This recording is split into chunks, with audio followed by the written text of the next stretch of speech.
Nothing? Not this time. No. That ain't even right, y'all. I tried to get me Where's with the camera at? That's right there.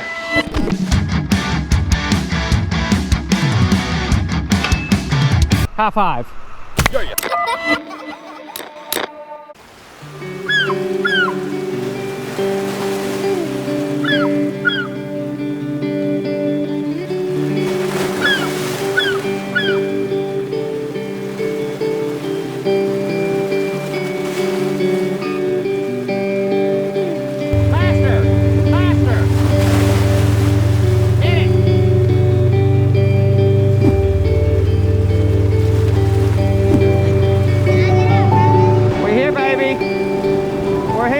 Happy Thanksgiving, everyone. Hope everybody had a great Thanksgiving. I know it's already passed, but hey, better late than never. Here at the beach with the family, having a great time.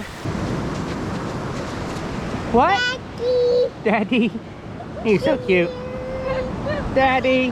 Daddy. So me, Ellie, Tamara, older two girls in front of us, we're gonna go for a walk. Now this place is absolutely beautiful. We're not gonna tell you where it's at, but tell them what it rhymes with. Smate Sandglass. There's a crab in the diaper. Look. Not our diaper, is it? There he goes.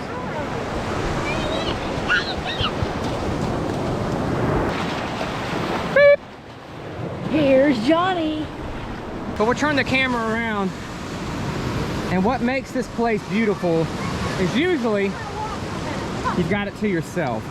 And every time you come here, it changes, doesn't it? I mean, you never come down here once and the next day is the same. And, oh, there's a piece to a sand dollar. Our thing. There's my toe. That's got a piece of driftwood in it. It's been a rough morning.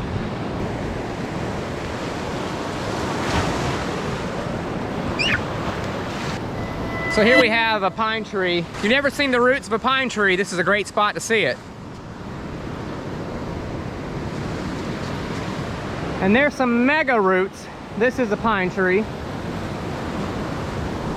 Ow. I don't know how old this pine tree is, but it's pretty old, maybe, I don't know, 30, 40 years. And there's the roots. Oh, is it, baby? Oh, I know it. This is gonna be, I don't know if this is a good idea or not. But the crew has decided that we're gonna try to make it to the rocks. So the rocks are way over there. I don't know if you can see that or not. So the baby is already fussy. I'm fussy. We made it. We made it, troops. Was it worth it? Wow.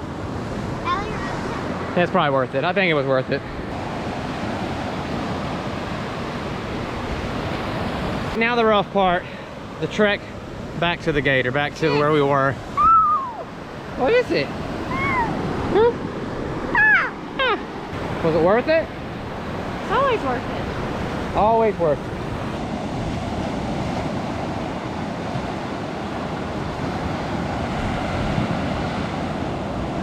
So all back behind here is pine trees. And we have a lot of pine trees on our farm. A lot of our dry corners will plant those in pine trees. Oh, sorry, Ellie. A lot of our dry corners will plant those in pine trees, and usually, you know, you hope to make more off your trees than you did on dry land crops, whether it be peanuts or cotton. We don't plant the pine trees. We get the timber companies come in there, they plant them, take care of them. And I think if you plant, usually about 14 years, that's when you can cut and get your money, replant them. It's kind of what it's done. And some tracts of our land is, Ellie, talking about pine trees, babe. And most of the time, this is a great sound investment. It's good money. It's good, stable money. You know it's going to be there unless you have a major hurricane like we had with Hurricane Michael in 2018. And right before you cut them all, it breaks them. And then there's really not much use for it. So, but other than that, yeah, it's a great investment. That's what most farmers, you know, it's kind of part of their retirement plan is planting pine trees. Oh, we made it. All right, we're here. We made it to the gator. It was a long walk there and a long walk back, but it was worth it. Time to put the camera down and hang out. So if you haven't done it already, please like the video, subscribe to the channel, and let's head back to the farm. Back to work. Thanksgiving is over. Had a good 4-day break, so now it's back to work. I think me and Jeff's gonna work on some trucks. Keefe's gonna go grab a man lift, and Kyle's gonna start working on some tractors. So we have 2 of our work trucks are down and out. We've got our 1996 silver truck. Won't start. We think the starter's messed up on it. And then we got Kyle's truck here, which is a 2000 Silverado. That water pump is bad. Man, pal.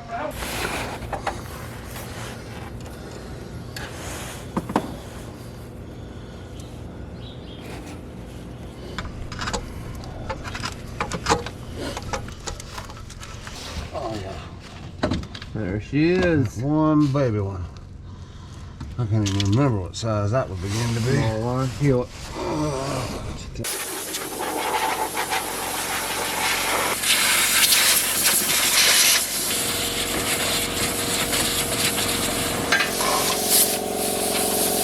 All right, Jeff, so how are we gonna test this starter? To your truck. Negative black, positive red. That's right. And get you a good ground right there. And once I touch it, this ought to pop out and spin if it works. There it goes. All right, well, I hate to tell you. Looks awfully slow though. It does.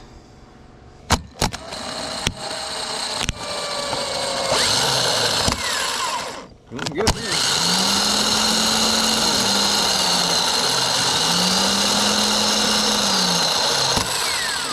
Well, Should have a underlying issue.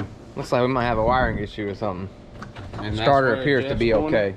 And that's where turns Jeff's in- corners turns into Keepy's Keepy's corner. Jeff, I do have some good news. Come here, I'll show you. Did you know by switching to Geico? No, I'm just kidding. We've got some treats dropped off by my sister.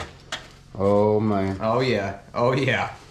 So a couple videos back, we were planting oats. I'm gonna head to the field now. Those oats should be up. But I'm afraid we've got one field where the grain drill was messing up. So we'll check and see how many oats we actually got coming up. I see a lot of green. I'm always nervous when you pull up to a field after you plant it, knowing all the oats should be up, or the crop that you planted, and you round the corner and they're up, so that's a good sign. Oh, you've been planting some oats on the road here. Good job, Jim. Good job. Let's go back and forth. Nice. This one didn't plant for some reason.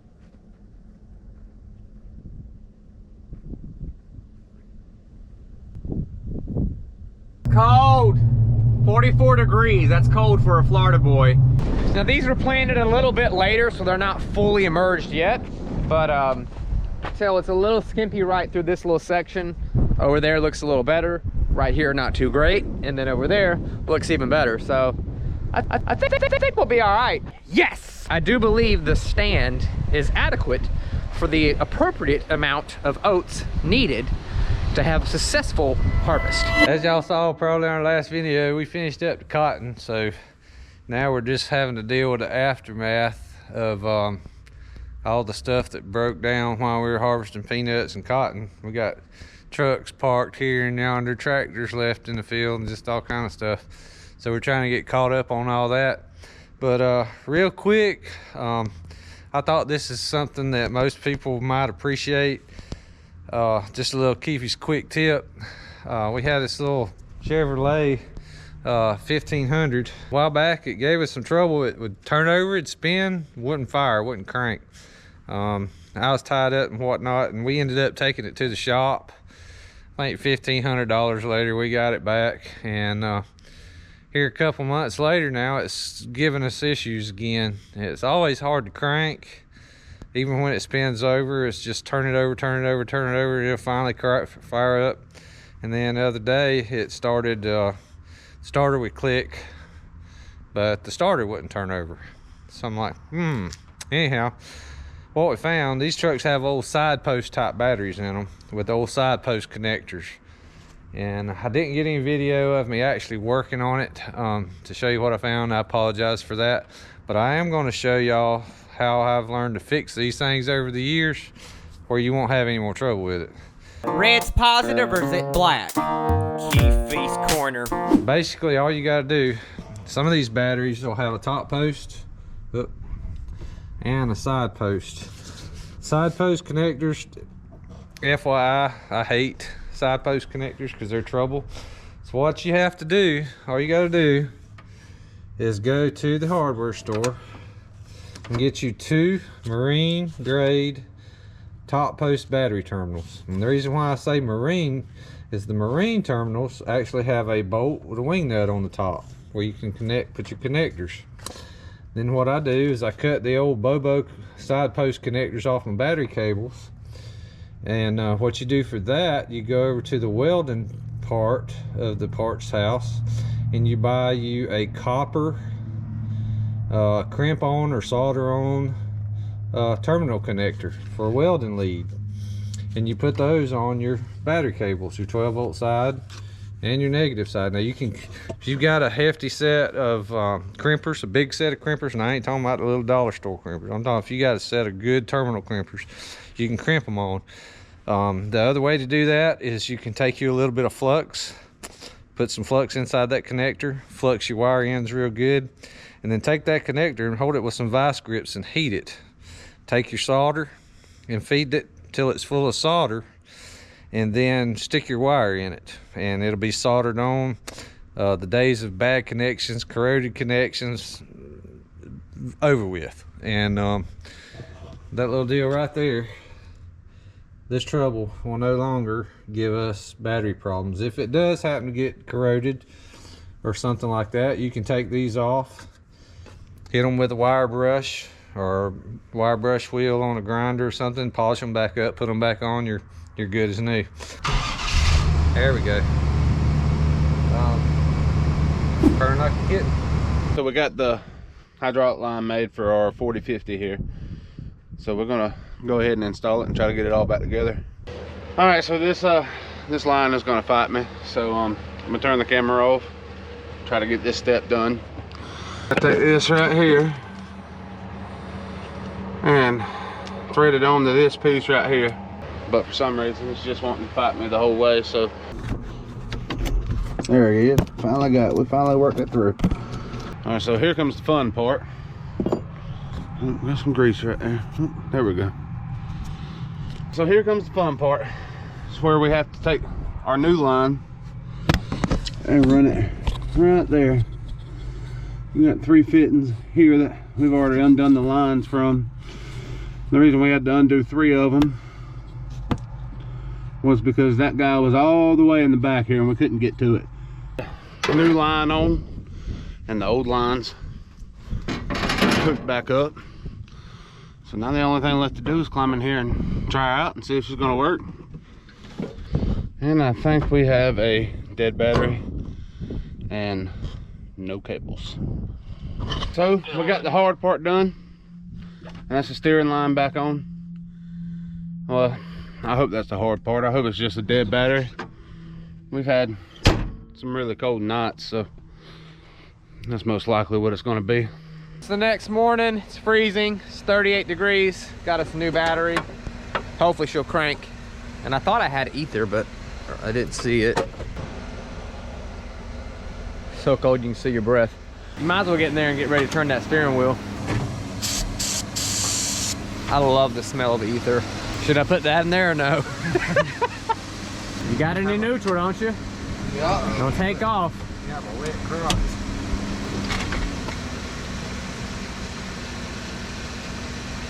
What is it? Ain't got no power. No power. Well, that's not good. Well, that's just a ground wire. I think it's your wire to your solenoid that pulls your ignition power on. I think it's a small one. I think it's that one. And yeah,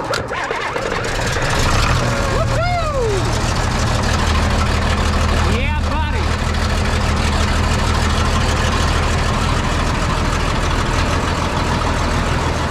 Good deal, Lucille. She is back to going.